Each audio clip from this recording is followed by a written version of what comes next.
जनसंख्या एक बड़ी समस्या है वैश्विक स्तर पर, लेकिन उन देशों में राहत है जहां अभी भी प्राकृतिक संसाधन ज्यादा है तुलनात्मक रूप से और आबादी कम है। लेकिन भारत उतना सौभाग्यशाली नहीं है। यहां संसाधन कम है, प्राकृतिक संसाधन कम है और आबादी निर्बाध बेलगाम सरपट भागती जा रही है। अब तो स्थिति परिस्थिति ये हो गई कि माना जा रहा है साल 2 साल में हम चीन को भी क्रॉस कर जाएंगे और भारत के नाम ये खिताब हो जाएगा कि दुनिया में सबसे ज्यादा आबादी वाला मुल्क ये है। ये स्थिति विस्फोटक है, ये स्थिति चिंताजनक है, ये स्थिति डराने वाली है, भयभीत करने वाली है। पूरी दुनिया में जितने लोगों के लिए संसाधन हैं उससे कहीं ज्यादा तो दुनिया की आबादी हो चुकी, और फिर भारत और चाइना जैसे देशों ने तो नौकरी के लिए लंबी लंबी लाइनें, खेती के लिए घटता रकबा, अपराध में बढ़ोतरी, लूटपाट, छीना झपटी, भूख का विस्तार, स्थिति ऐसी कि कोरोना जैसी कोई आपदा आ जाए तो सालों साल 80% है 70-80% आबादी को अनाज देना पड़े रोटी खाने के लिए, जिंदा रखने के लिए। ये स्थिति, और सब बस में जगह नहीं, ट्रेन में जगह नहीं, सड़क पर चलने की जगह नहीं, रहने के लिए मकान नहीं, घर नहीं, झुग्गी डालने में भी संघर्ष। ऐसी परिस्थिति है देश में और सबका कारण एक, जनसंख्या का विस्फोट। दुनिया में भारत और भारत में उत्तर प्रदेश करेला और नीम चढ़ा। 25 करोड़ से कम आबादी नहीं है उत्तर प्रदेश की। 25 करोड़, सोच सकते हैं आप कितनी बड़ी आबादी है ये इतनी बड़ी आबादी है कि अगर उत्तर प्रदेश एक देश होता तो दुनिया का 6वां-7वां सबसे बड़ा मुल्क होता। जमीन नहीं बढ़ा सकते आप, फिर आबादी कहां जाएगी? प्राकृतिक संसाधन अनंत नहीं है, उनकी भी सीमा है। गंगा का पानी भी घट रहा है, यमुना भी सूख रही है। क्या होगा? बड़ा प्रश्न है। और इन सब से जुड़ा एक और बुनियादी सवाल है जिस पर उत्तर प्रदेश के मुख्यमंत्री योगी आदित्यनाथ ने एक विमर्श खड़ा किया है। आज योगी आदित्यनाथ ने कहा कि जनसंख्या नियंत्रण के लिए जो भी कानून बने, जो भी अभियान चलें, वे अभियान, वे कोशिशें सभी धर्म, पंथ, मत, मजहब पर समान रूप से लागू होनी चाहिए, सभी उनको स्वीकार करें। बहुत महत्वपूर्ण बात है। अन्यथा कुछ धर्म के अनुयायी जनसंख्या के नियंत्रण को स्वीकार करें और कोई धर्म हो जिसके अनुयायी जनसंख्या वृद्धि के फलसफे पर दौड़ते रहें, तो तनाव की स्थिति पैदा होती है। और योगी आदित्यनाथ ने आज इसकी ओर चेताया है, बड़ी बात कही। उन्होंने कहा तब अराजकता की स्थिति पैदा हो जाती है,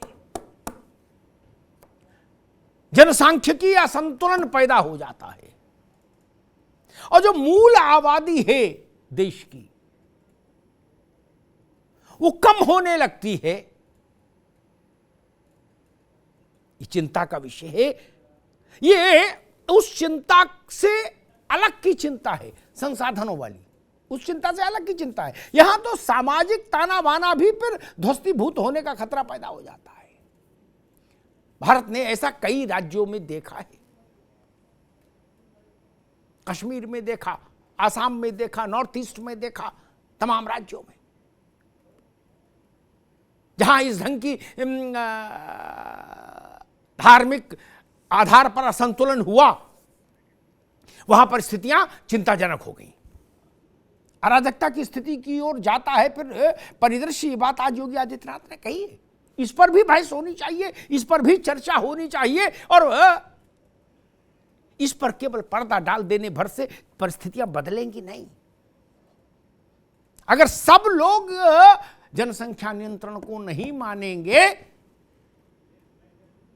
तो बात नहीं बनेगी। ये वैकल्पिक विषय नहीं होना चाहिए। ये ऐसा खतरा है, ये ऐसी त्रासदी है जिससे कोई अछूता नहीं रहेगा। सांस लेना मुश्किल हो जाएगा, रोटी कमाने की बात तो छोड़ दीजिए। न पशु के लिए चारा मिलेगा, न इंसान के लिए अनाज मिलेगा। ऐसी परिस्थिति बनेगी, और सामाजिक और सांप्रदायिक तनाव अलग से। एक दृश्य तो साफ है, जमीन बढ़ नहीं सकती, पानी घट रहा है, जीने कई संकट हो जाएगा, कारोबार तो बाद में आता, पहले आदमी जिएगा तब ना कारोबार करेगा। रहने को घर नहीं है मिलेगा, खाने को अन्न नहीं मिलेगा, तो स्थितियां वैसी हो जाएंगी। दूसरा एक पक्ष और भी, जिसकी ओर आज मुख्यमंत्री योगी आदित्यनाथ ने इशारा किया कि जनसंख्या नियंत्रण को लेकर जितने भी अभियान चलें, जो भी परिस्थितियां बने, जो भी मुहिम चले या जो भी कानून बने, वो सारे धर्मों को उसमें उन सबकी समान सहभागिता होनी चाहिए, अन्यथा एक दूसरे किस्म की समस्या पैदा हो जाती है और उससे फिर अराजकता की स्थिति पैदा होती है। भारत के कई राज्यों में परिस्थिति आई, कुछ वर्ग हैं जो उसको फॉलो कर लेते हैं, कुछ नहीं करते हैं, तो फिर एक धार्मिक आधार पर असंतुलन पैदा हो जाता है। ये एक नया डायमेंशन है, एक नई बात है, इसको भी इसमें ध्यान में रखना होगा। मुश्किल ये है, जो 10 बच्चों का अच्छा लालन पालन भरण पोषण कर सकने में समर्थ हैं, उनके एक, और जो एक का लालन पालन करने में सक्षम नहीं, उनके 10। मैंने तो सरल रूप से एक सूत्र ये समझा, जनसंख्या नियंत्रण में सारा खेल इसी में बिगड़ जाता है, सारा मामला इसी में ध्वस्त हो जाता है। बिल्कुल ठीक, बिल्कुल ठीक। जब तक हम इसको नहीं सुधारेंगे, जिसके पास एक बच्चा पालने का संसाधन नहीं, उसने कहा कि भाई ठीक है, फुलवारी फूल रही है, 10, 20, 25, 30 जो हो जाए सब ठीक है। जी, जी। जिनके जब मतलब अब नाम यहां लेना ठीक नहीं, ऐसे ऐसे लोग हैं देश के बड़े गणमान्य लोग, जिन पास इतने संसाधन है कि वो जाने कितने पाल लेते बच्चे, और अच्छे ढंग से। उनके एक है, 2 है, वो या एक भी नहीं।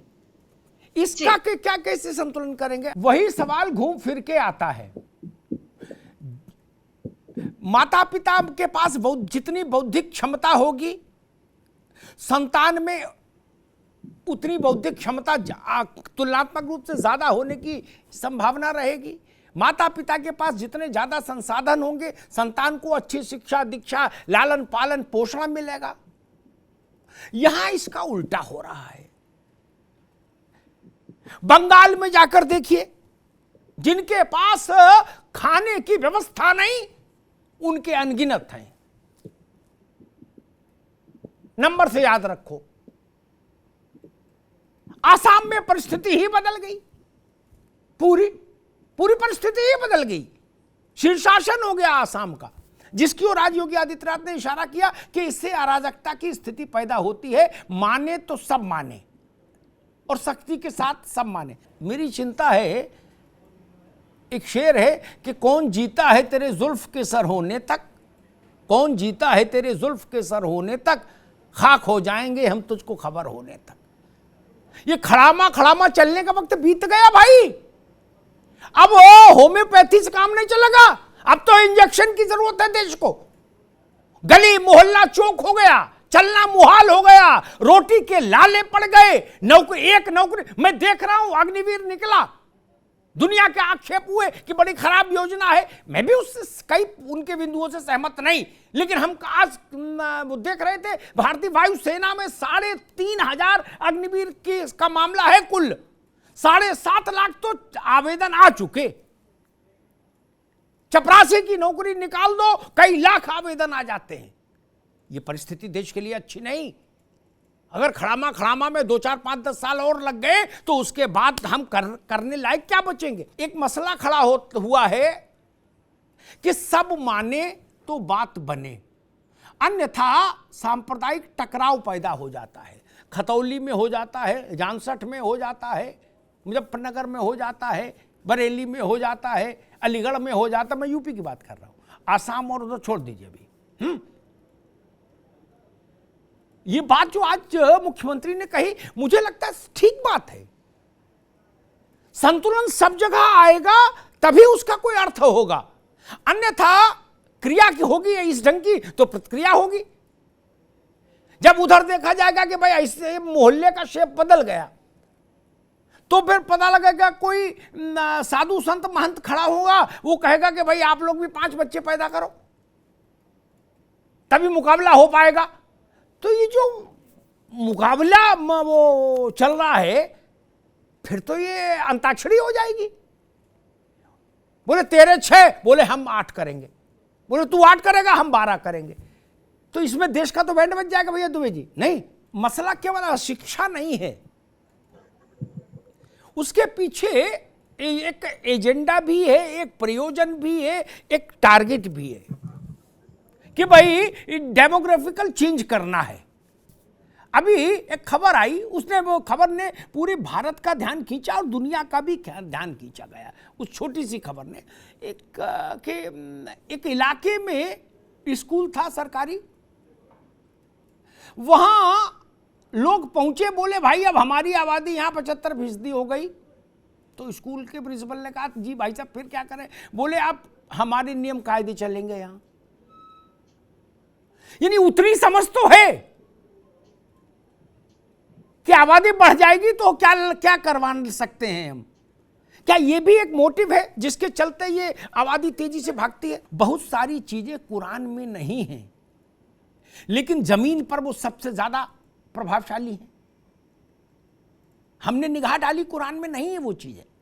आलिम फाजिल लोगों से पूछा, उन्होंने भी कहा नहीं है, लेकिन बाद में कालांतर में वो जुड़ गई तो नियम हो गई, नियम हो गई तो व्यवस्थाएं हो गई, उन पर व्यवस्थाएं हो गई तो फतवा हो गया। कोई हमारा रहबर नहीं है, उन सबको बाध्यता देनी चाहिए। कहना यहाँ आसान है, बाहर देखो क्या हाल होता है, कैसा नारा लगता है। वही मसला कि एक सी दृष्टि, एक सा व्यवहार जनसंख्या पर जब तक भारत के सभी धार्मिक समुदाय नहीं करेंगे, तब तक कोई पारसी हो जाएगा जिसका थोड़े दिनों बाद इतिहास में नाम रह जाएगा, संग्रहालय में मिले फोटो हैं।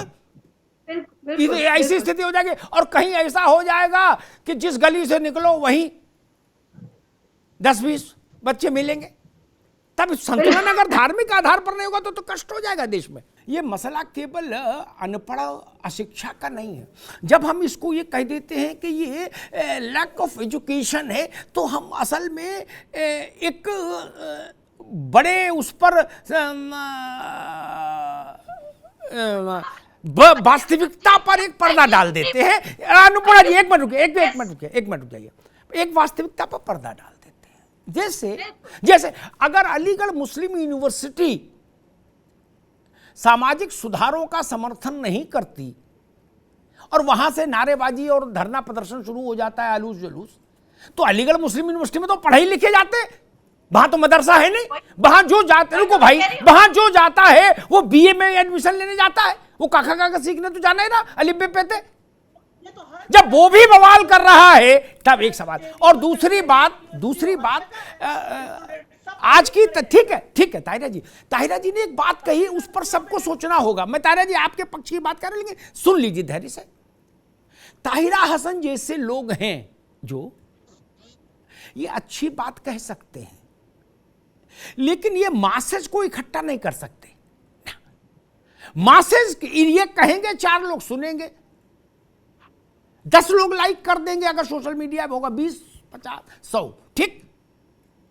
तौकीर रजा कॉल देंगे तो बरेली में प्रशासन के लिए इंतजाम करना मुश्किल हो जाएगा। अकबरुद्दीन ओवैसी कॉल देंगे तो सेना लगाने की नौबत आ जाए, ऐसी स्थिति बन जाए। तो सुनी भाई, जिसकी बात सुनी जा रही है उसी पर चर्चा होगी ना। जब हमारी बात 4 लोग सुन रहे, उसमें एक अमिताभ अग्निहोत्री हैं, तो उससे लाभ नहीं हो रहा।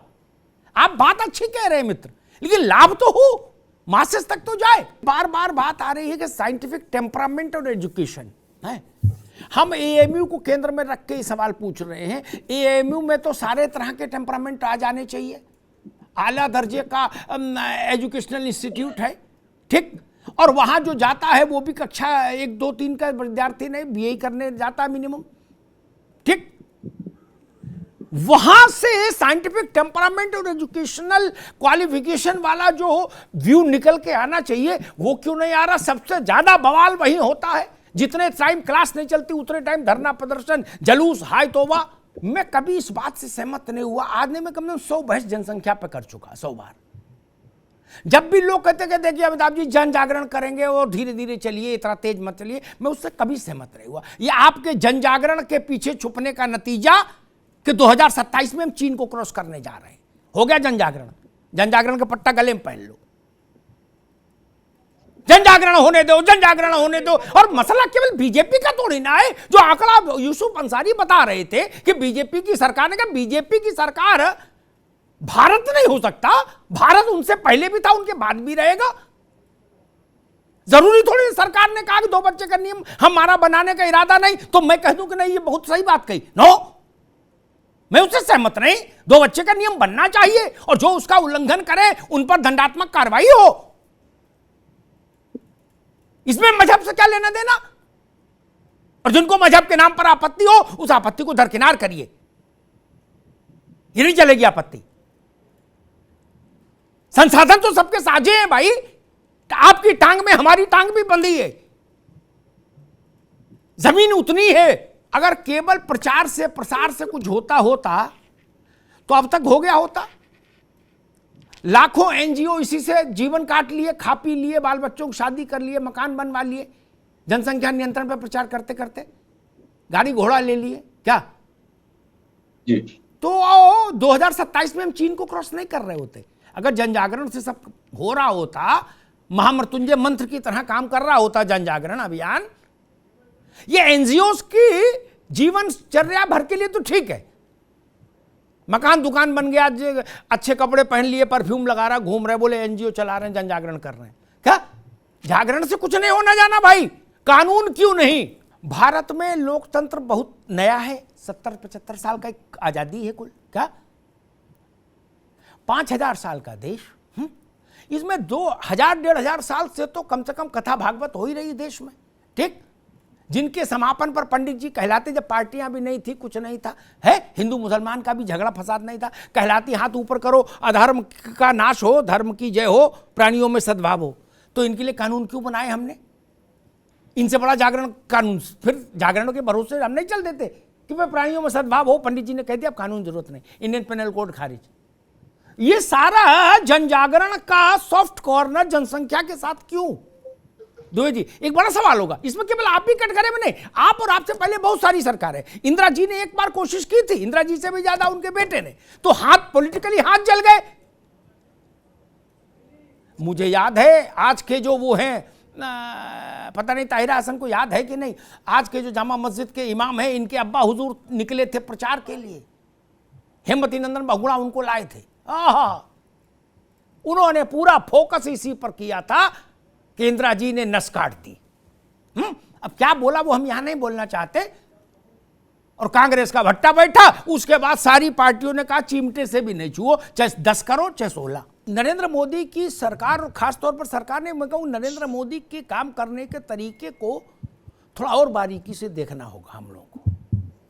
370 पर सुप्रीम कोर्ट में एक पिटीशन होती है, ठीक, बहुत महत्वपूर्ण बात कह रहा हूं।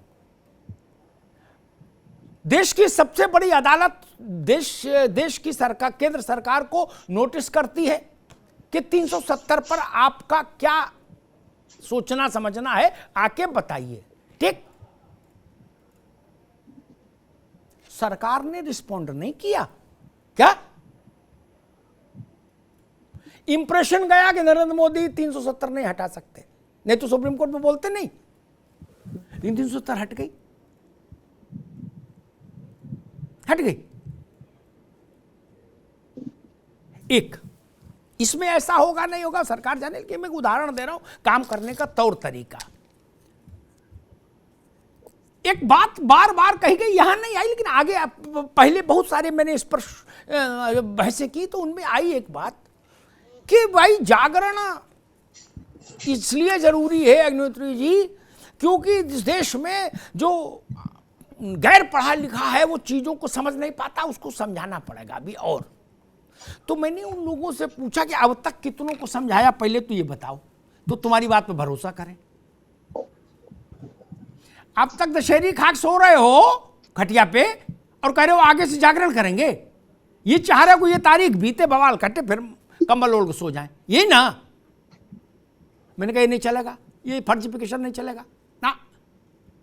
अब तक कितने लाख लोगों में जागरण कर आए वो बताओ। एक भी मुझे आज तक नहीं मिला जो जिसने कहा हो, बड़े बड़े मंचों पर मैंने बहस की इस मुद्दे पर, जिसने कहा हो कि हाँ भाई साहब मैं हूं, मैं 3 लाख लोगों में जागरण करके आया। नहीं। फिर लोगों ने कहा अमिताभ जी आप पूरे देश को दिल्ली समझते हैं क्या? मैंने ना जी, कतई नहीं, हम तो गंज डुंडुवारा भी समझते हैं और दिल्ली भी समझते हैं और शिलांग को भी जानते हैं और तेवांग को भी जानते हैं।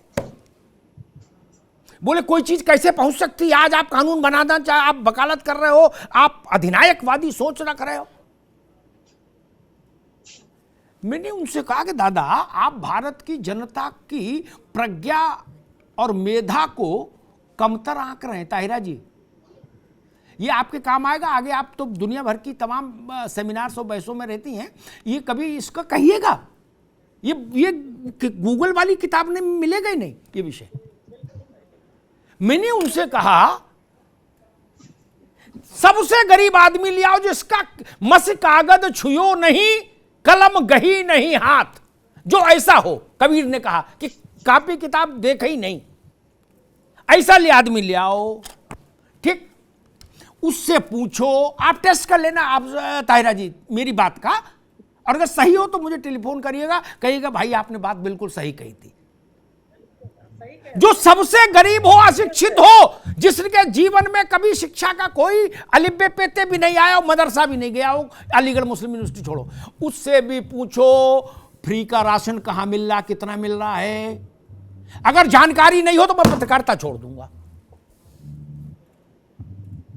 पत्रकारिता छोड़ दूंगा। उसकी जानकारी हो गई ना, उसके लिए जनजागरण चला था नहीं ना।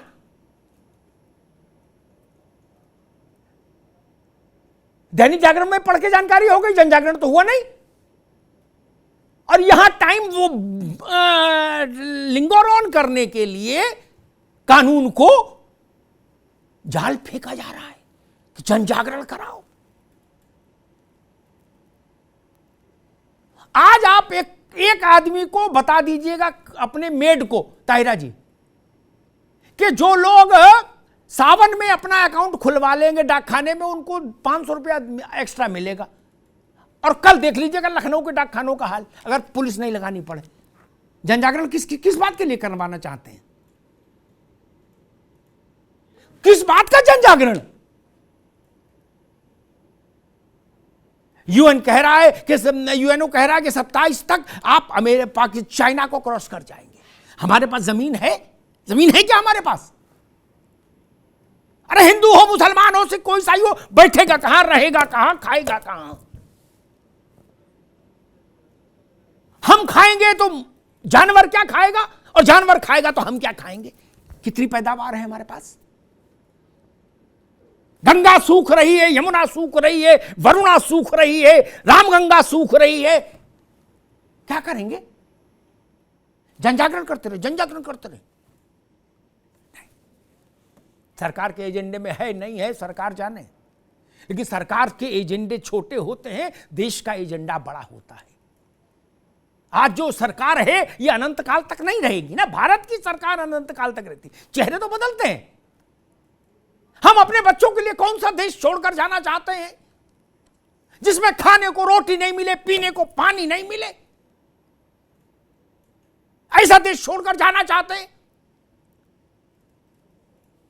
और एक विभत्स चित्र देख लीजिए। अच्छी चीजें तो छोड़िए, हम जेल में भी जितने आदमी रहने चाहिए वैसी बैरक की व्यवस्था नहीं कर पाए आज तक। 100 की जगह 300 भरे हैं। क्या चाहते हैं हम? कैसा देश चाहते हैं? चपरासी की जगह निकले तो 5-5 लाख लोग अप्लाई करें। सफाई कर्मचारी की जगह निकले तो BA, MA, MBA, ITI किए हुए बच्चे अप्लाई करें।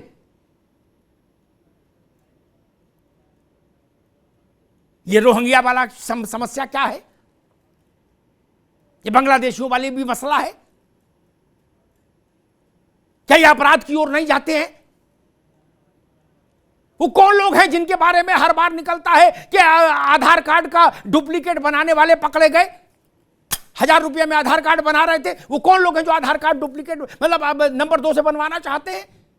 अगर आप भारत के नागरिक हैं तो आधार कार्ड की तो समस्या नहीं बनता ही है। रोज अखबार में मैं पढ़ता हूं कि बिना कागज आधार कार्ड बनाते हुए लोग पकड़े गए। वो कौन लोग हैं जो बिना कागज आधार कार्ड बनवाना चाहते हैं? क्या भारत की संप्रभुता और सुरक्षा के साथ खतरा पैदा नहीं हो रहा?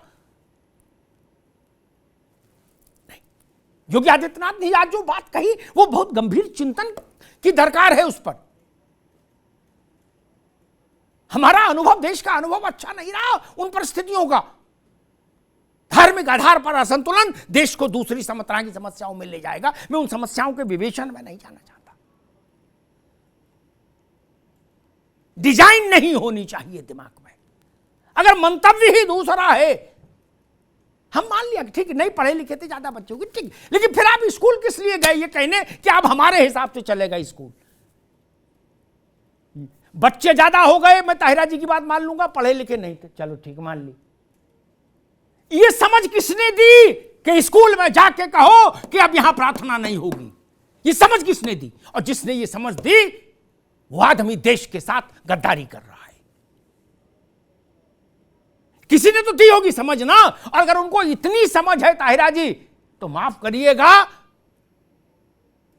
मैं किसी भी सूरत में ये नहीं मान सकता कि वो पढ़े लिखे नहीं है इसलिए उनको पता ही नहीं कितने बच्चे हो गए, उनको गिनती नहीं आती। ये नहीं मान सकता ना। जिनको ये पता है कि अगर हम 51 हो गए, 100 में 51, तो स्कूल हमारे हिसाब से चलेगा। और अगर ये स्थिति दूसरी तरफ से होती तो क्या परिस्थिति बनती? तब तो स्कूल कॉलेज सब एक तरफ हो जाते। ये रास्ता ठीक नहीं। ये रास्ता भारत के लिए संकट का कारण बनेगा। केवल आर्थिक मसला नहीं है, धार्मिक भी है। केवल आर्थिक मसला होता या होता कि भाई जो लोग पढ़े लिखे हैं वो लोग सुधर गए तो AMU सब शांत होता। नहीं, AMU में बवाल क्यों है? घटना कहीं घटे, इराक में घटे, ईरान में घटे, सीरिया में घटे, बवाल AMU में होता है। क्यों भाई? वो तो पढ़े लिखे लोग हैं। देश के तमाम नामचीन लोग वहां से पढ़कर आए। इसलिए यह तर्क पूरी तरह नहीं चलता। मैं सरकार से कहूंगा, जागरण, जन जागरण, देवी जागरण, भगवती जागरण सब बंद करिए। NGO का खेल भी बंद करिए। बाबुओं को भी पैसा उसमें मिलता है और NGO चलाने वालों को भी मिलता है। मेरी बात से ताहिरा जी सहमत होंगी। यह भी एक अपने में पैरेलल अर्थव्यवस्था है NGO खेलने की। इससे कुछ नहीं होना। सख्त कानून बनना चाहिए। सरकारी सुविधा का लाभ लेना है तो 2 संतान तक सीमित रहिए। सरकारी सुविधा का लाभ तभी मिलेगा चाहे सरकारी बैंक में खाता हो, चाहे राशन हो, चाहे इस सिलेंडर पर सब्सिडी हो, चाहे नौकरी हो, कोई भी मसला हो, 2 संतान होंगी तो सरकार अटेंड करेगी, अन्यथा आप अपने पुरुषार्थ पर जियो, हमें नहीं के लिए दंडित करिए।